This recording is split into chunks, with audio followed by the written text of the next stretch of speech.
Assalamualaikum warahmatullahi wabarakatuh. Kami dari kelompok 3 yang beranggotakan saya sendiri Siti Arbaya, Fadia Fitriani, Rifdalina Iklila. Kami di sini akan menjelaskan tentang peradaban Islam dinasti-dinasti lain di dunia Islam. Sebelum kami menjelaskan materi, izinkan kami memperkenalkan diri. Perkenalkan, nama saya Siti Arbaya, alamat di Bung Raya, hobi membaca, menonton, dan menggambar. Yang kedua, Fadia Fitriani, alamat Idam Manggala, Kecamatan Songaraya, hobi membaca dan menonton. Yang ketiga, Rifdalina Iklila, alamat Bakarung, hobi membaca. Dinasti Idrisiyah 172 Hijriah sampai 375 Hijriah atau 788 Masehi sampai 985 Masehi, di mana pada waktu itu kekuasaan yang diraih oleh Bani Abbasiyah dalam menumbangkan kekuasaan Bani Umayyah tidak lepas dari bantuan kelompok keluarga Alawiyun dan kelompok Syiah. Mereka beranggapan bahwa jika Abbasiyah telah berkuasa, mereka akan mendapatkan haknya yang hilang dan dirampas oleh Umayyah. Tetapi mereka merasakan dikhianati oleh Bani Abbasiyah yang menyebabkan mereka akhirnya menempatkan diri sebagai kelompok oposan dan membuat kekuasaan sendiri dan terlepas dari Bani Abbasiyah. Kekecewaan itulah kelompok Awaliyun bangkit dari propaganda dan melakukan pemberontakan dua orang bersaudara dari keturunan Ali bin Abi Thalib, yaitu Muhammad dan Ibrahim. Kelompok Awaliyun melakukan pemberontakan terhadap Bani Abbasiyah di Fak, yaitu kota kecil antara Mekah dan Madinah, yang dipimpin oleh Al-Husain ibnu Ali ibnu Al-Hasan yang dikenal sebagai peristiwa Mauqif Fak. Dalam pertempuran ini, kelompok Awaliyun gagal mengakibatkan Hasan dan keluarganya gugur.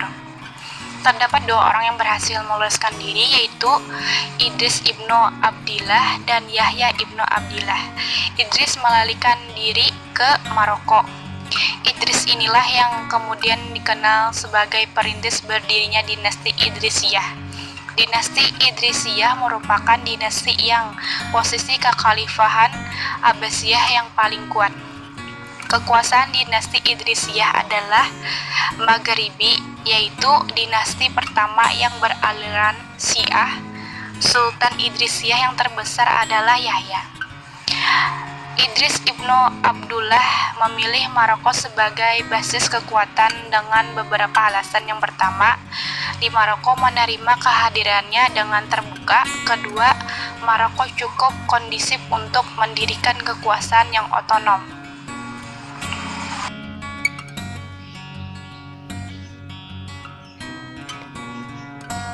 Satu kemajuan yang dicapai, pemerintahan Idrisiyah mampu mengembangkan pemerintahannya ketika dinasti ini di bawah pimpinan Idris II hingga Yahya. Idris kemudian menjadikan kota Fez sebagai ibu kota pemerintahan pada tahun 808 Masehi. Fez, kota terkenal di Afrika hingga Spanyol.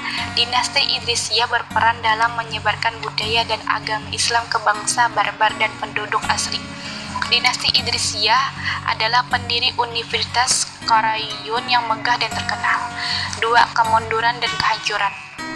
Kemunduran dan kehancuran dinasti Idrisiyah terjadi ketika dipimpin oleh Muhammad Al-Mutashir karena mengalami perpecahan sehingga sangat rentan akan serangan dari luar dan ancaman serius yang datang dari kelompok Karawit Rumastaniyah yang berkuasa di Aljazair, dan bahagia yang lainnya adalah ancaman dari dinasti baru yang lebih besar, yaitu dinasti Fatimiyah.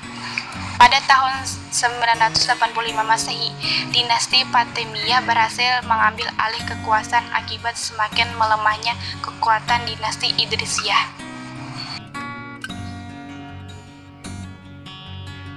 Dinasti Aghlabiyah 184 Hijriyah sampai 296 Hijriah atau 800 Masehi sampai 908 Masehi. 1. Pembentukan sejarah. Dinasti Aghlabiyah yang berpusat pemerintahannya berada di Kairawan. Dinasti ini dinisbatkan dari nama Ibrahim ibnu al-Aghlab, di mana ia seorang perwira dalam tentara Abbasiyah pada masa pemerintahan Khalifah Harun ar-Rasyid, di mana pada waktu itu muncul dua kekuatan yang mengancam kestabilan kekhalifahan Abbasiyah, yaitu dinasti Idrisiyah beraliran Syiah dan Karawij. Kemudian Harun ar-Rasyid mengirim bala tentaranya ke Ifkiriyah. Pemimpinnya yaitu Ibrahim dan berhasil menumpas kelompok Karawij. Keberhasilan itu Ibrahim meminta agar wilayah Ifkirah dihadiahkan kepadanya dan keturunan secara permanen.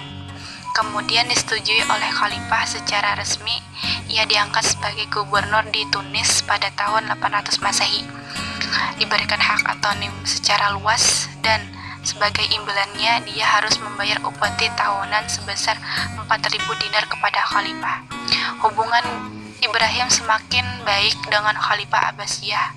Khalifah kemudian memberikan hak otonom penuh kepada Ibrahim untuk mengatur wilayah dan menentukan kebijakan politiknya. Ibrahim membina wilayah ini dengan keturunannya, yaitu dinasti Aghlabiyah di pemerintahan oleh 11 khalifah. Kemajuan yang dicapai Ibrahim mampu menumpas beberapa pemberontak yang bermunculan. Kesuksesan dalam menumpas para pemberontak menunjukkan dinasti Aghlabiyah, dinasti yang dibangun atas kekuatan yang mampu memelihara stabilitas politik pemerintah secara baik. Kemajuan yang dicapai dinasti Aghlabiyah, kemajuan di bidang politik adalah kemajuan ketangguhan militernya.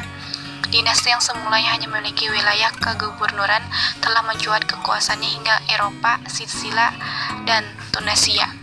Kesuksesan yang diraih dinasti ini juga adalah menaklukkan beberapa wilayah. Selain itu, semangat jihad untuk mengembangkan Islam, yaitu jihad melawan orang-orang kafir. Semangat pasukan Islam dalam jihad dikarenakan pemimpin mereka ialah orang yang alim dalam beragama. B. Kemajuan di bidang kebudayaan, yaitu dinasti Aghlabiyah mampu membangun beberapa kota menjadi kota yang megah dan membangunlah di masjid kawiran yang megah.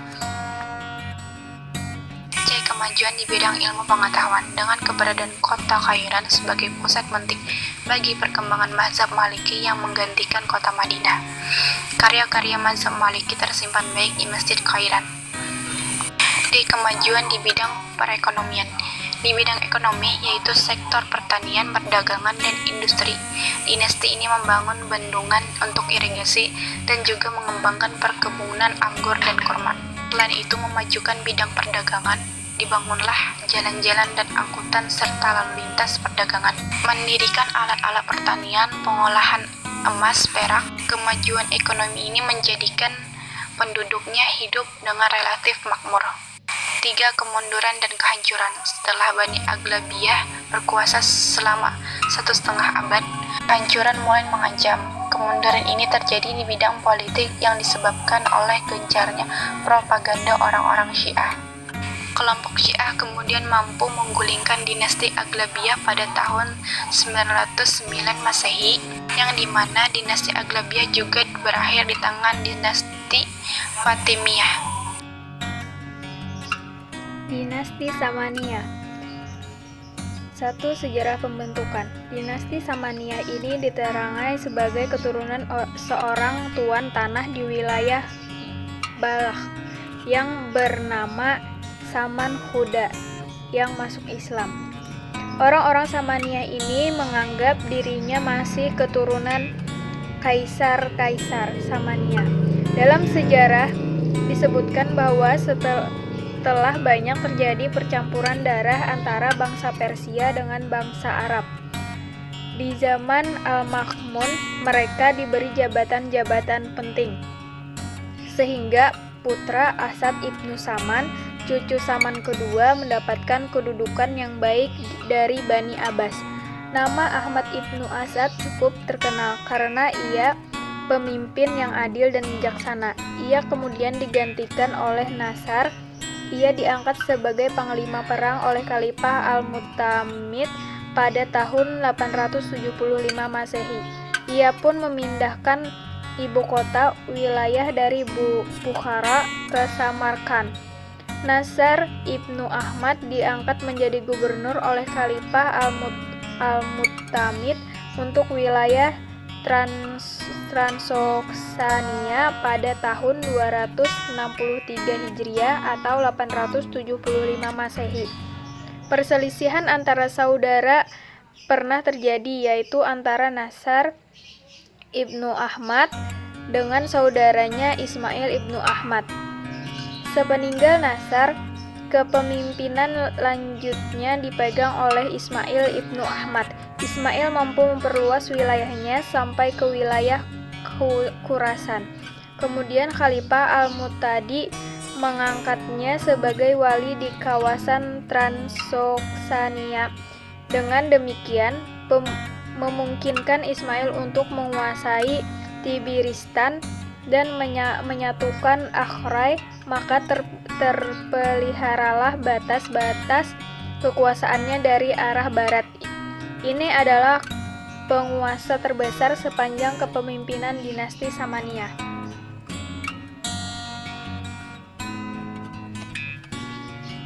2. Kemajuan yang dicapai.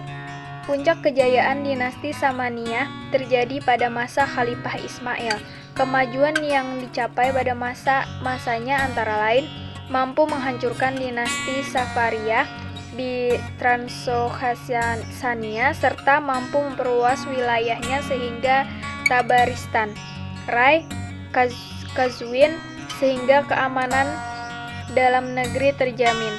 Dalam aspek politik, misalnya, mereka telah mampu memelihara tempat atau pusat yang strategis bagi daulat Islam di timur, mengembangkan kekuasaan Islam sampai ke wilayah Turki. Sedangkan dalam aspek kebudayaan, misalnya di istana dinasti Samaniyah di Bukhara, ini menjadi tempat penetapnya para ulama serta merupakan kiblatnya para pujangga. Perkembangan ilmiah dan kesusastraan serta filsafat memuncak di tangan daulat Samaniyah. Samarkand menjadi pusat ilmu dan kebudayaan Islam pada waktu itu.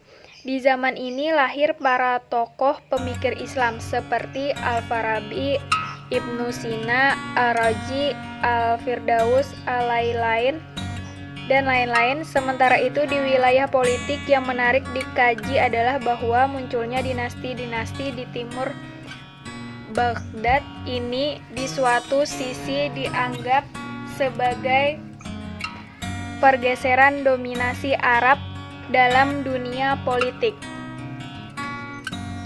3. Kemunduran dan kehancuran. Sepeninggal Ismail, Khalifah Al-Muqtafi mengangkat Abu Nasr ibnu Ismail, anak dari Ismail, belum lama memerintah lalu ia terbunuh dan digantikan oleh putranya Nasr II yang baru berusia 8 tahun. Pada pertengahan abad ke-10 terlihat dinasti Samaniyah menunjukkan tanda-tanda ketidakstabilan. Serangkaian renovasi istana memperlihatkan bahwa kelas militer dan kelas tuan tanah menentang kebijaksanaan sentralisasi administrasi para amir dan berupa memegang kendali pemberontakan di Khurasan, melepas provinsi itu dari otoritas langsung Bukhara. Maka tidaklah sulit bagi Kharaniyah dan Ghazwaniyah untuk mengambil alih wilayah-wilayah Samaniyah pada dasawarsa terakhir abad ini. Dan pada tahun 1005 Masehi, Ismail Al-Muntasir terbunuh dalam pelariannya. Dinasti Safaria. 1. Sejarah pembentukan. Dinasti Safaria merupakan sebuah dinasti Islam yang paling lama berkuasa di dunia Islam.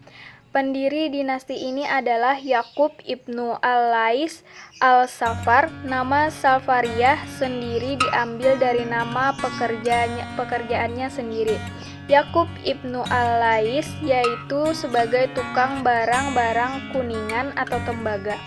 Yakub adalah seorang penyamun, tetapi ia dermawan. Ia gemar membantu orang-orang yang tertindas dan merampok hanya pada orang-orang hartawan yang hidup dari hasil pemerasan juga. Sedangkan orang-orang yang dianggap baik tidak diganggunya. Lambat laun kelompoknya menjadi pasukan yang besar, teratur, dan mempunyai disiplin tinggi, yang semakin hari semakin mengharumkan namanya. Ketika Yakub sudah mulai kuat, pada tahun 253 Hijriah atau 867 Masehi, ia memulai gerakannya. Ia melakukan perluasan wilayah ke Sijistan dan Punjab, dan pada tahun yang sama ia memproklamirkan diri sebagai penguasa. Pada tahun itu pula ia dapat merebut benteng Hirat bagian utara, pembatasan wilayah Khurasan. Ia meneruskan untuk menguasai wilayah Makran, Balukhistan, dan wilayah Faraj. Benteng Kirman telah dikuasai sebelum penaklukan wilayah tersebut. 2. Kemajuan yang dicapai. Setelah Yakub memproklamirkan diri menjadi penguasa baru dan dilanjutkan dengan ekspansi ke wilayah-wilayah di sekitarnya, kemudian pada 2 tahun berikutnya ia mempersiapkan kekuatan baru sambil menunggu bagaimana reaksi pihak Khalifah Abbasiyah menyusul kesuksesan sebelumnya. Maka pada tahun berikutnya ia melanjutkan penguasaan atas kota Kabul dan kota Bentang Balak. Ia juga merebut Khurasan pada tahun 260 Hijriah atau 873 Masehi. Meskipun kesuksesan banyak dicapai oleh Yakub, tetapi hubungan dengan pemerintahan Abbasiyah masih baik. Hubungan baik dengan Abbasiyah ini menjadi pengukuhkan pemberian khalifah atas beberapa kota penting, antara lain Balakh, Turkmenistan, Kirman, Sijistan, dan daerah lainnya. Dalam perjalanan sejarah berikutnya, tampaknya Yakub memang berpotensi menjadi pemimpin besar. Ia terus melebarkan kekuasaannya sampai di wilayah Khurasan. Hal ini menyebabkan khalifah menjadi terancam kedudukannya di Baghdad. Sehingga khalifah memberi peringatan, akan tetapi Yakub tidak mengindahkan peringatan tersebut. Kegemilangan Yakub dalam perluasan wilayah ini menjadikannya berkeinginan untuk menguasai Baghdad. Tetapi upaya ini tidak berhasil karena sekitar 20 km dari ibu kota, ia mengalami kekalahan. Kegemilangan Yakub dalam perluasan wilayah ini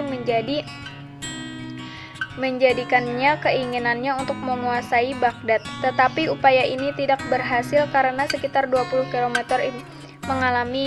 ia mengalami kekalahan. 3. Kemunduran dan kehancuran.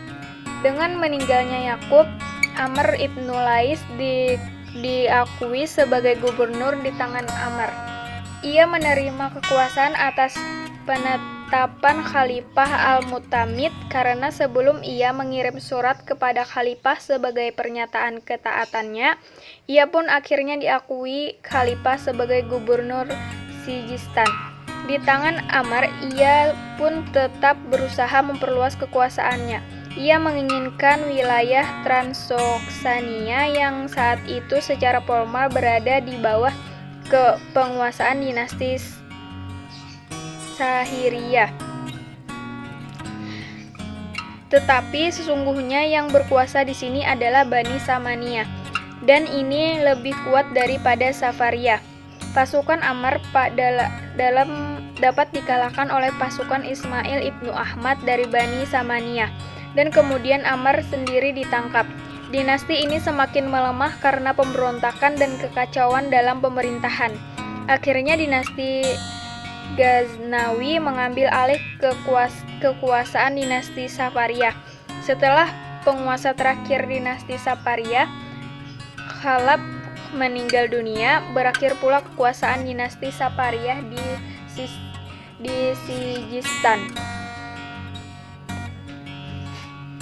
Dinasti Tulunia. Sejak pembentukan, awal berdirinya dinasti ini tidak bisa dilepaskan dari seorang tawanan perang Turki yang kemudian dijadikan sebagai pengawal istana Al-Mustain. Namanya Bayakbek.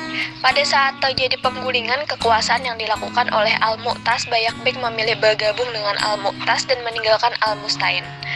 Setelah penggulingan berhasil, ternyata Al-Mu'tas memberikan jabatan penting bagi mereka yang telah berjasa dalam penggulingan tersebut. Bayakbek adalah salah satu orang yang berjasa sehingga ia menerima jabatan penting tersebut, yakni menjadi gubernur Mesir. Oleh Bayakbek, jabatan itu tidak dipegangnya tetapi diberikan kepada anaknya Ibnu Tulun yang kemudian ia mendirikan dinasti Tulunia pada abad 9 Masehi. Kemajuan yang dicapai, mendirikan bangunan-bangunan megah, memperbaiki kilometer, berhasil membawa Mesir pada kemajuan, kemunduran dan kehancuran. Dinasti Tulun adalah sebuah dinasti Islam yang masa pemerintahannya paling cepat berakhir. Sepeninggal Qumrawai, situasi memanas yaitu setelah Abu Ashakir Al-Jaisi menggantikan ayahnya yang disebabkan oleh peristiwa pembunuhannya terhadap pamannya, yaitu Mudar ibnu Ahmad ibnu Tulun. Hal inilah yang memicu gencarnya perlawanan antara pihaknya dengan para kufaha dan kadi yang pada akhirnya keamiran Jaisi dibatalkan. Dinasti Hamdaniyah. Sejarah pembentukan. Ke wilayah utara Iksidia Mesir memiliki pesaing kuat yaitu dinasti Hamdaniyah yang Syiah.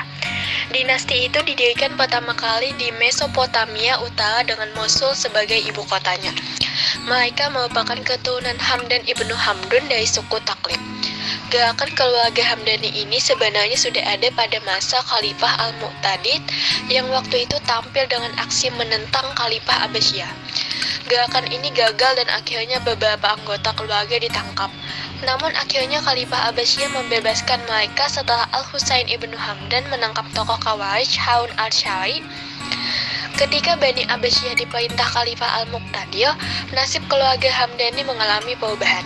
Keluarga ini banyak memperoleh penghargaan dari Khalifah, diantaranya setelah Abu al-Hajjah Abdullah ibnu Hamdan dijadikan gubernur Mosul pada tahun 292 Hijriah. Sedangkan Said pada tahun 312 Hijriah juga diangkat menjadi gubernur Nahawan.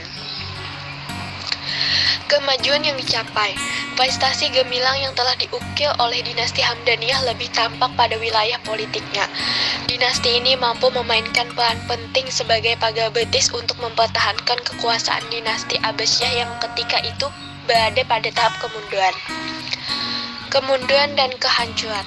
Meninggalnya Saif al-Daulat pada tahun 976 Masehi menyebabkan kepemimpinannya beralih pada putranya yaitu Sa'ad al-Daulat Saif I yang kemudian secara berturut-turut dipegang oleh Sa'ad Daulat Sa'ad, Ali II, Syaib II. Berbeda dengan Saif al-Daulat, para penggantinya ini kurang memiliki kecakapan dalam memimpin, terutama dalam mengimbangi kekuatan-kekuatan asing yang besar waktu itu yaitu Bani Bu'awiyhi, Romawi, dan Fatimiyah. Dinasti Fatimiyah. Sejarah pembentukan. Di antara beberapa dinasti Syiah di dalam Islam, dinasti Fatimiyah lah yang bisa disebut paling besar. Berdirinya dinasti Fatimiyah dilatar belakangi melemahnya dinasti Abbasiyah. Ubaidillah al-Mahdi mendirikan dinasti Fatimiyah yang lepas dari kekuasaan Abbasiyah. Dinasti ini mengalami puncak kejayaan pada masa kepemimpinan Al-Aziz. Kebudayaan Islam berkembang pesat pada masa dinasti Fatimiyah yang ditandai dengan berdirinya Masjid Al-Azhar. Masjid ini berfungsi sebagai pusat pengkajian Islam dan ilmu pengetahuan. Adapun para penguasa dinasti Fatimiyah adalah sebagai berikut: Al-Mahdi, Al-Qaim, Mu'izz Lidinillah, Al-Aziz, Al-Hakim, Al-Zahir, Al-Muntasir, Al-Musta'li. Kemajuan peradaban pada dinasti. Pada bidang politik, keberhasilan pemerintah Fatimiyah yang dapat menaklukkan Mesir merupakan kesuksesan yang besar. Secara politis, dinasti Fatimiyah merupakan ancaman tersendiri bagi kekuasaan dinasti Abbasiyah. Di bidang administrasi, Kementerian Negara terbagi menjadi dua, yaitu ahli pedang dan ahli pena. Ahli pedang menduduki urusan militer dan keamanan serta pengawal pribadi sang khalifah.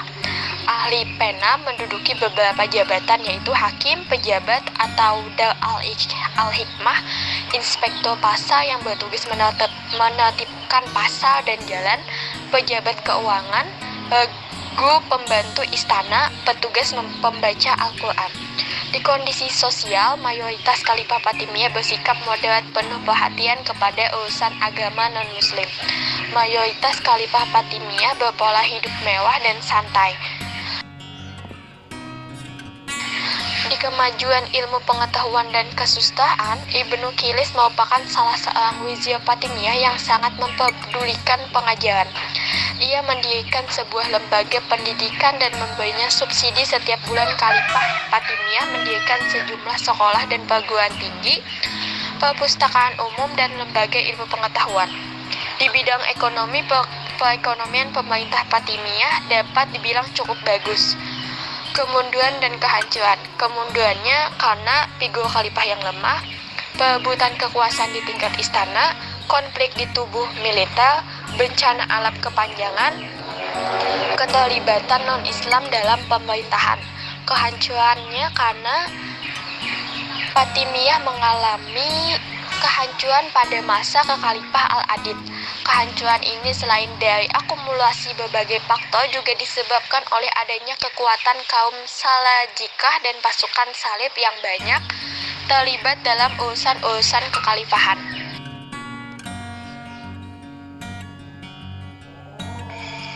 Baiklah, itu tadi pemaparan materi dari kelompok kami. Terima kasih kepada teman-teman yang sudah menonton dan mendengarkan presentasi kami. Jangan lupa di like, comment, share, and subscribe. Saya dari perwakilan kelompok 3, salah hilap mohon maaf. Wassalamualaikum warahmatullahi wabarakatuh.